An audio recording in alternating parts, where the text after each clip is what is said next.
नमस्तस्यै नमस्तस्यै नमस्तस्यै नमो नमः। जय ब्रह्मदेव जय ब्रह्मदेव जय जय ब्रह्मदेव। ओंकार स्वरूप परब्रह्म परमात्मने नमः। श्री गुरु चरण कमलेभ्यो नमः।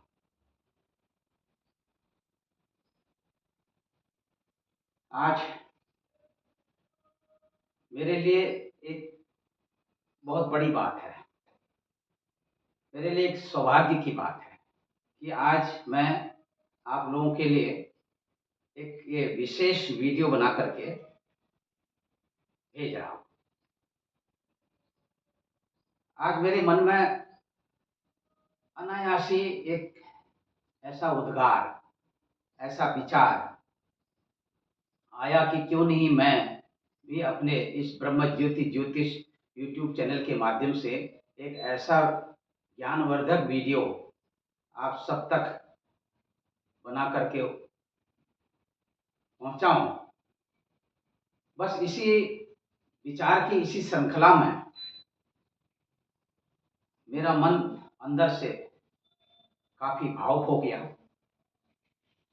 और इसी भावुकता बस मैं इस वीडियो को बनाने लगा। और ये वीडियो आज बहुत एक तन्मयता के साथ मैं बना रहा हूँ। शुरू से लेकर अंत तक आप इस वीडियो को देखेंगे, सुनेंगे और साथ में आपको लगता है कि हमारी वीडियो बहुत अच्छी है तो आप इसे अपने इष्ट मित्र बंधु बांधवों को शेयर करेंगे, स्वयं लाइक करेंगे और हमारे चैनल में यदि आप नए हैं तो हमारे चैनल को आप सब्सक्राइब करेंगे। आप सभी देशवासियों को दीपावली पर्व की ढेर सारी शुभकामनाएं देते हुए और अपने इस चैनल के जो हमारे दर्शक हैं उनको भी मैं दीपावली महापर्व की हार्दिक शुभकामनाएं देता हूं।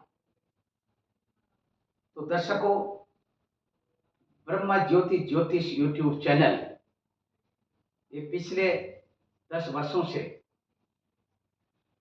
निरंतर आपकी सेवा में उपस्थित है। इस चैनल के माध्यम से हम अपने संस्थान में जो कुछ सनातन धर्म से संबंधित और आध्यात्म से संबंधित और ज्योतिष विषय जो भी कार्यक्रम यहाँ पर होते हैं उन सब कार्यक्रमों की जानकारी हम आप सबको देते हुए आए हैं। आज का ये वीडियो इसलिए विशेष होने वाला है, ये मैं क्यों कह रहा हूं, ये इसलिए होने वाला है क्योंकि संपूर्ण भारतवर्ष में जगह जगह में तरह तरह की खलबली मची हुई है। अब ये खलबली क्यों मची हुई है, किस लिए मची हुई है, कारण क्या है, ये सब लोग देख रहे हैं, सुन रहे हैं और इसका समाधान भी ढूंढ रहे हैं। क्योंकि अब ये खलबली किस संदर्भ में मची हुई है, यह है दीपावली पर्व। और दीपावली कब मनाएं करके बहुत से पंचांगकार हैं हमारे इस भारतवर्ष में, उसमें भी हमारे काशी के जो विद्वान हैं और जहाँ से हमारी धर्म संसद के बारे में विशेष करके जो विचार किया जाता है हमारे काशी के विद्वानों के द्वारा, और उसमें भी जो हमारे भारतवर्ष में अन्य अन्य प्रदेशों में जो अन्य ज्योतिष से संबंधित जो जानकार हैं, विद्वान हैं, पंचांगकार हैं, तो उनके द्वारा दीपावली मनाने के संदर्भ में जो निर्णय लिया गया है वह निर्णय सराहनीय है। ये मैं अपने ब्रह्म ज्योति ज्योतिष यूट्यूब चैनल के माध्यम से आप सबको बताना चाहूंगा। सराहनीय इसलिए है क्योंकि ये जो खलबली मची हुई है कि बहुत से लोग कह रहे हैं कि 31 अक्टूबर गुरुवार के दिन दीपावली मनाई जाए, और बहुत से लोग कह रहे हैं कि 1 नवंबर को मनाई जाए। तो 31 अक्टूबर को क्यों मनाई जाए, 1 नवंबर को ही क्यों नहीं मनाई जाए? इसमें इस तरह से ये जो विवाद वाली स्थिति है, इसे आज हम यहाँ पर समाप्त कर देते हैं। इसलिए समाप्त कर देते हैं क्योंकि जितने भी पंचांगकार हैं, ज्यादातर पंचांगकारों ने 1 नवंबर को ही दीपावली मनाने का निर्णय लिया है। और साथ में हमारे जितने भी धर्म ग्रंथ हैं उनमें यही लिखा भी है कि यदि ये जो विवाद उपस्थित हुआ है, इस तरह का विवाद यदि उपस्थित हो जाए, अब दर्शकों विवाद क्या है इसको समझने का थोड़ा सा प्रयास करें। विवाद क्या है कि दीपावली अमावस्या के दिन, यानी कार्तिक कृष्ण पक्ष अमावस्या के दिन दीपावली का ये त्योहार, ये पर्व और ये महालक्ष्मी गणेश जी की पूजा ये की जाती है। दीपावली के दिन ये पूजा सायंकाल के समय, जब प्रदोष काल का समय होता है तो उस समय की जाती है। अब ये प्रदोष काल का समय, सायंकाल के समय अमावस्या के रहते हुए, यानी कि अमावस्या विद्यमान हो और प्रदोष काल में तो वो अमावस्या गृहीत है।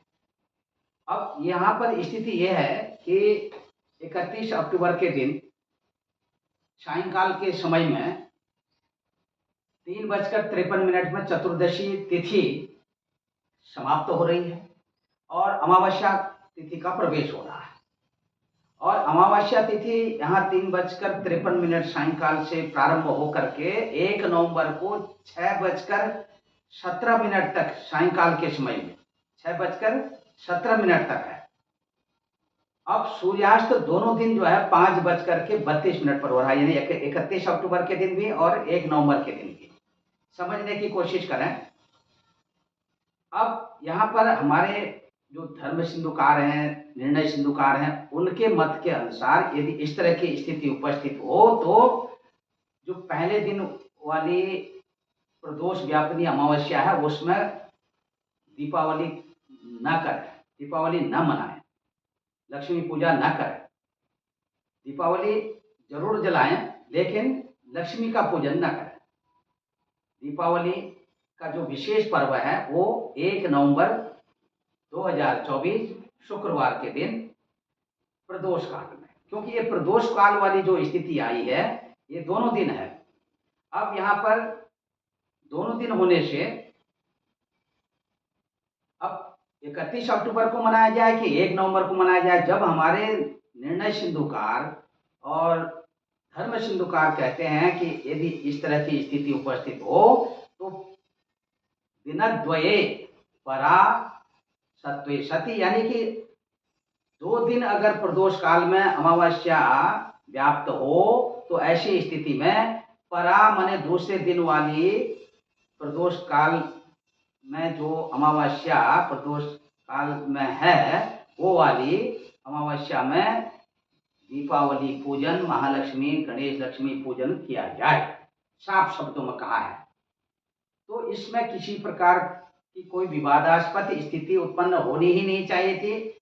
अब हमारे जितने भी आचार्य विद्वान लोग हैं उन विद्वानों का मैं अपने हृदय से सम्मान करता हूँ, और जो 1 नवंबर को दीपावली महालक्ष्मी पूजन प्रदोष काल में करने का यहाँ पर निर्णय ले रहे हैं और निर्णय लिया है और सलाह दे रहे हैं, उनकी वो सलाह मान्य है, सराहनीय है। और यही मैं अपने इस ज्योतिष संगोष्ठी और ज्योतिष विद्या केंद्र से भी, अपने संस्थान के माध्यम से, अपने ब्रह्म ज्योति ज्योतिष यूट्यूब चैनल के माध्यम से मैं यही यहाँ पर बताना चाह रहा हूँ कि 1 नवंबर का जो मुहूर्त है प्रदोष काल, सायंकाल के समय में सूर्यास्त के बाद का जो काल है, ये प्रदोष काल, ये दीपावली पूजन, महालक्ष्मी पूजन के लिए अति उत्तम समय है। और इसमें महालक्ष्मी पूजन करने से हर प्रकार की सिद्धियां प्राप्त होती हैं और सर्व सिद्धि तो मिलती ही मिलती है, सर्व प्रकार की सिद्धियां तो मिलती हैं और साथ ही साथ घर कुटुंब परिवार में हर प्रकार से शांति बनी रहती है, महालक्ष्मी की अपार कृपा बरसती है और इससे किसी भी प्रकार का इसमें कोई संशय नहीं है। इसलिए 1 नवंबर शुक्रवार के दिन ही महालक्ष्मी का पूजन प्रदोष काल में करें। दूसरा पक्ष एक और है। दूसरा पक्ष यह है कि 31 अक्टूबर को जो विद्वान लोग कह रहे हैं कि 31 अक्टूबर को दीपावली मनाएं, उनका भी अपना पक्ष है, क्योंकि उनके समझ में ये आ रहा है कि 1 नवंबर के दिन जब 6:17 में अमावस्या समाप्त हो जाएगी तो फिर प्रतिपदा लग जाएगी, तो क्या रात्रि काल में जब निशीथ काल में महालक्ष्मी का पूजन होता है तो उसमें भी फिर कैसे किया जाएगा। तो ये उनके मन में, मैं देख रहा हूँ बहुत से यूट्यूब चैनल में जो विद्वान लोग आ रहे हैं उनका भी मत यहाँ पर देख रहा हूँ, उनकी बातें सुन रहा हूँ और साथ ही साथ अपने विभिन्न समाचार पत्रिकाओं के माध्यम से भी मैंने देखा सुना। 31 अक्टूबर के दिन उनको लग रहा है कि अमावस्या रात्रि काल में निश्चित काल में रहेगी और यह उचित होगा। लेकिन दर्शकों, मैं अपनी तरफ से ये बताना चाहूँगा कि निशीथ काल में जो पूजा का विधान है ये तंत्रोक्त रीति के अनुसार महाकाली पूजन का विधान है और हम यहाँ पर महाकाली का नहीं, महालक्ष्मी का पूजन कर रहे हैं। और दूसरा क्या है कि 31 अक्टूबर के दिन चतुर्दशी तिथि के बाद अमावस्या तिथि का प्रवेश हो रहा है, तो चतुर्दशी तिथि के बाद जब अमावस्या तिथि का प्रवेश हो रहा हो तो ऐसे में जो अमावस्या तिथि प्रदोष काल में व्याप्त है उसमें दीपावली करने का निर्णय हमारे धर्म ग्रंथों में कहीं नहीं बताया गया है। चाहे वो निर्णय सिंधु हो, चाहे वो धर्म सिंधु हो, चाहे वो और भी हैं तमाम, उनमें यही कहा है कि 2 दिन अगर आपको प्रदोष काल में अमावस्या मिल रही है, कार्तिक कृष्ण पक्ष में अमावस्या 2 दिन व्याप्त हो, चतुर्दशी के बाद अमावस्या लग रही हो और दूसरे दिन फिर प्रदोष काल में सूर्यास्त के बाद फिर आपको अमावस्या मिल रही है, तो आप दूसरे दिन की अमावस्या को ग्रहित करिए, उसको ग्रहण करिए और दूसरे दिन यानी 1 नवंबर कार्तिक कृष्ण पक्ष अमावस्या 1 नवंबर 2024 शुक्रवार के दिन का जो मुहूर्त है ये शुद्ध मुहूर्त है और इस शुद्ध मुहूर्त में आप दीपावली मनाएं और महालक्ष्मी गणेश जी महाराज का पूजन करें, गणेश लक्ष्मी का। इससे आपको आपके घर में, कुटुंब में, परिवार में हर प्रकार से सुख समृद्धि बढ़ेगी, इसमें कोई संशय नहीं है। दूसरा, इससे 31 अक्टूबर के दिन आप दिवाली जलाएं, क्योंकि ये इसको हम लघु दिवाली कहते हैं, छोटी दिवाली कहते हैं, उस रूप में अपने घर को दीप मालिकाओं से सजाएं और माँ लक्ष्मी का स्वागत करें। उसमें भी ऐसे तो आप कभी भी किसी भी समय जब आप श्रद्धा भक्ति युक्त और आनंद चित्त होकर के जब किसी भी देवी देवता का जब आप पूजन करते हैं तो श्रद्धा भक्ति भाव से तो पूजा तो आप कभी भी कर सकते हैं, लेकिन कुछ ऐसी स्थितियां उत्पन्न हो जाती हैं जिसमें कि विवादास्पद स्थिति उत्पन्न हो जाती है और ये एक संशय बन जाता है कि हमें कब कौन सा पर्व मनाना चाहिए। तो प्रत्येक पर्व के लिए हमारे निर्णय सिंधुकार और धर्म सिंधुकार ने हर पर्व के लिए उस अलग अलग जो उनको मनाने की जो तिथियां हैं, उनको मनाने के जो मुहूर्त हैं, वो सब बताए हुए हैं इसमें। यहाँ पर भी जो 2 दिन प्रदोष काल में अमावस्या तिथि का प्रवेश हो रहा है, इसमें चतुर्दशी युक्ता तिथि ग्रहण न करें और प्रतिपदा युक्त अमावस्या का ग्रहण करें। और वहां पर जब आप दीपावली का उपवास रख रहे हैं अमावस्या में, और वैसे भी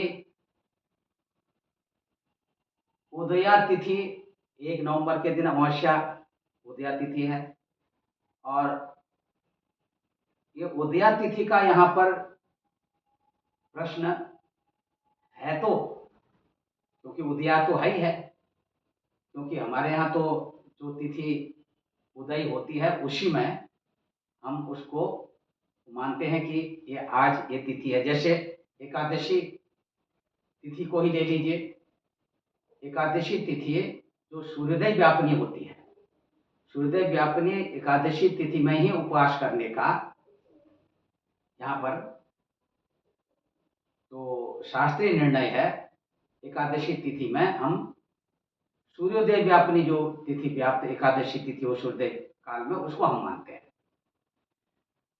इसीलिए अब एकादशी के बाद द्वादशी तिथि का प्रवेश उसी दिन हो जाता है, लेकिन व्रत हमारा एकादशी तिथि का ही होता है। हम उसको द्वादशी करके नहीं कहते, एकादशी ही मानते हैं। द्वादशी में भी एकादशी तिथि मानते हैं। इसी प्रकार से अमावस्या तिथि में भी प्रतिपदा तिथि का भले ही समावेश हो जाए, लेकिन रात्रि काल में निषिद्ध काल में भी हम अगर चाहें तो उस निषिद्ध काल में जो विधान है पूजा करने का, वो हम कर सकते हैं। अब निषिद्ध काल में बहुत से लोग जो हैं सिंह लग्न में पूजा करते हैं, क्योंकि सिंह लग्न जो है ये स्थिर लग्न है। अब सिंह लग्न की स्थिति जब निश्चित काल में ये यहाँ पर आएगी, तो उसमें में आप उस 2 घंटे की अवधि में आप महालक्ष्मी का विशेष पूजन करें। और जो लोग अमावस्या तिथि के दिन महाकाली की विशेष पूजा करना चाहते हैं रात्रि काल में निश्चित काल में, तो वो अमावस्या तिथि को पकड़ के 31 अक्टूबर की रात में महाकाली का पूजन करें। तो पूजन करने में क्या है, पूजन करें, लेकिन जो लक्ष्मी का पूजन दीपावली मनाने का जो हमारे आदि काल से जो चला आ रहा है, ये जो परंपरा चली आ रही है, ये प्रदोष व्यापनी अमावस्या के रहते ये उत्तम माना गया है। और चतुर्दशी युक्ता अमावस्या को यहाँ पर निषेध माना गया है। इसीलिए चतुर्दशी 31 अक्टूबर को जो चतुर्दशी तिथि 3:53 में सायंकाल के समय में 3:53 में समाप्त हो रही है, उसके बाद अमावस्या तिथि का जो प्रवेश हो रहा है, प्रदोष काल तो अवश्य मिल रहा है। और यहाँ तक कि निषिद्ध काल में भी अमावस्या है। बस चतुर्दशी युक्ता न कर्तव्या, यानी कि जो प्रतिपद अमायुक्ता जो है उसको ही दीपावली मनाएं, महालक्ष्मी पूजन करें दूसरे दिन की।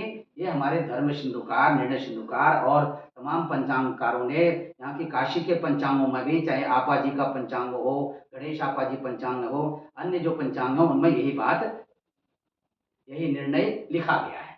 इसीलिए हम सभी विद्वानों का सम्मान करते हैं, उनका आदर करते हैं।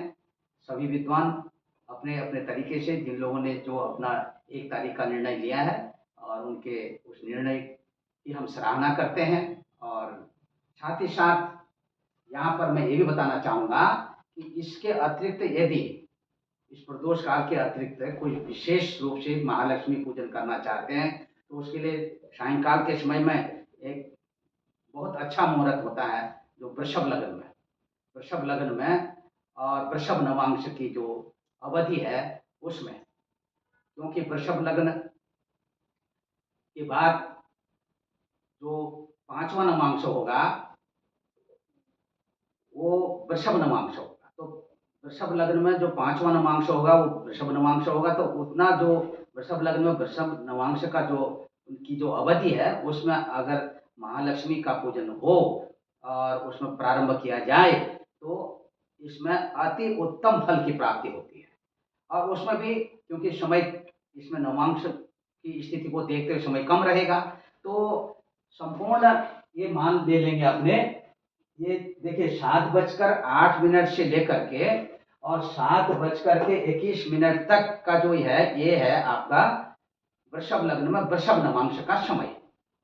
और दूसरा क्या है दर्शकों, ये देखिए 6:20 से लेकर के और यहाँ पर 8:15 तक, 6:20 से लेकर के, ये देखिए 6:20 से लेकर के 8:15 तक का जो समय है ये है समय वृषभ लग्न का, स्थिर लग्न है ये। इस स्थिर लग्न में यदि आप लक्ष्मी पूजन करते हैं तो लक्ष्मी आपके घर में स्थिर रहती है, हमेशा बनी रहती है। लक्ष्मी लक्ष्मी की कृपा हमेशा बनी रहती है, बरसती रहती है। ऐसे ही सिंह लग्न रात में 12:50 से 3:05 तक रहेगी दर्शकों। रात्रि काल में 12:50 से 3:05 में सिंह लग्न की स्थिति रहेगी। इसमें भी आप यहाँ पर महालक्ष्मी की विशेष कृपा प्राप्त कर सकते हैं, महालक्ष्मी को प्रसन्न करके। ऐसी मान्यता है कि रात्रि काल के समय में, निषेध काल में महालक्ष्मी, माता लक्ष्मी जो है ये प्रत्येक घर घर में प्रवेश करती है। इसीलिए रात्रि काल में संभव हो तो इस सिंह लग्न की अवधि काल में रात्रि जागरण करना चाहिए। महालक्ष्मी का आवाहन, महालक्ष्मी की पूजा करने से विशेष लाभ मिलता है। और साथ में जो लोग तंत्रोक्त विधि से महाकाली की पूजा करते हैं और भी जो हमारी तंत्रोक्त देवियां हैं उनकी पूजा करते हैं तो ठीक है, वो भी करें। लेकिन यहाँ पर ये, और दूसरा महालक्ष्मी को प्रसन्न करने के लिए सायंकाल के समय से संपूर्ण रात्रि यानी कि दूसरे दिन के सूर्योदय से पहले तक, यानी कि जब 1 नवंबर को सायंकाल प्रदोष काल में जब पूजा आरंभ करेंगे तो 2 नवंबर के दिन सूर्योदय से पहले पूजा को समाप्त करेंगे। रात भर पूजा चलती रहेगी और उसमें गोपाल सहस्त्र नाम का पाठ और श्री सूक्त का पाठ, लक्ष्मी सूक्त का पाठ, ये निरंतर रात भर चलते रहना चाहिए। जब लक्ष्मी गणेश जी की पूजा हो जाएगी, विधि विधान के साथ में जब पूजा कर लेंगे तो अपने घर में ये निरंतर रात भर आप जो है गोपाल सहस्त्र नाम का पाठ करिए। और यदि पाठ संभव नहीं है तो ओम श्रीम ह्रीम श्रीम कमले कमलाले प्रसीदा प्रसीदा ओम श्रीम ह्रीम श्रीम महालक्ष्मी नमः, इस मंत्र का कमल गट्टे की माला लेकर के और उस माला में इस मंत्र का निरंतर जाप करते रहिए प्रातः काल के समय तक। इससे महालक्ष्मी की कृपा ऐसे बरसेगी कि आपके जीवन पर्यंत, क्या आपके 7 पीढ़ियों तक और आगे की और भी पीढ़ियों तक कभी भी आपके वंश में लक्ष्मी की कमी नहीं रहेगी। तो दर्शकों, यहाँ पर जो मैंने आपको ये बताया है और ये हमने अपने निर्णय सिंधुकार के मत से, धर्म सिंधुकार के मत से और अपने तमाम जो पंचांगकार हैं उनके मत से और अपने स्वयं के ज्ञान से भी निर्णय लेकर के आप सबको अपने ब्रह्म ज्योति ज्योतिष यूट्यूब चैनल के माध्यम से मैंने ये बताना उचित समझा। और इसके अनुसार आप दीपावली के इस पर्व को मनाएं, महालक्ष्मी का पूजन करें। और इसी के साथ इससे पूर्व दिन 31 अक्टूबर के दिन, ये दिन नरक चतुर्दशी का दिन है, आप उसको छोटी दिवाली के रूप में मनाएं और यमादि के रूप में धर्मराज ये निमित्त जो लोग जल दान करते हैं तर्पण विधि से, वो ऐसा कर सकते हैं। तो दर्शकों, इसी के साथ अब यहाँ पर थोड़ा-सा मैं और बताना चाहूँगा कि धनतेरस यानी कि धनतेरस त्रयोदशी यानी कि धनतेरस का जो शुभ मुहूर्त है, वो 30 अक्टूबर के दिन दिया गया है।